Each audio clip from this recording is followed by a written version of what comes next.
இப்போ வந்து ஒரு செக் பவுன்ஸ் ஆகுது சார்.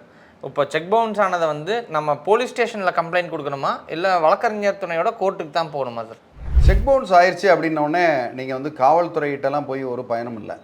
ஓகே, நீங்கள் போக வேண்டியது வந்து நீதிமன்றம், கிரிமினல் கோர்ட் தான் அது.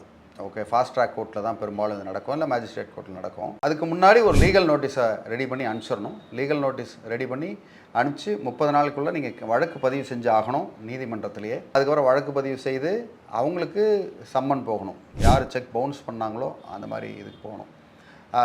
இது ஒரு பக்கம்.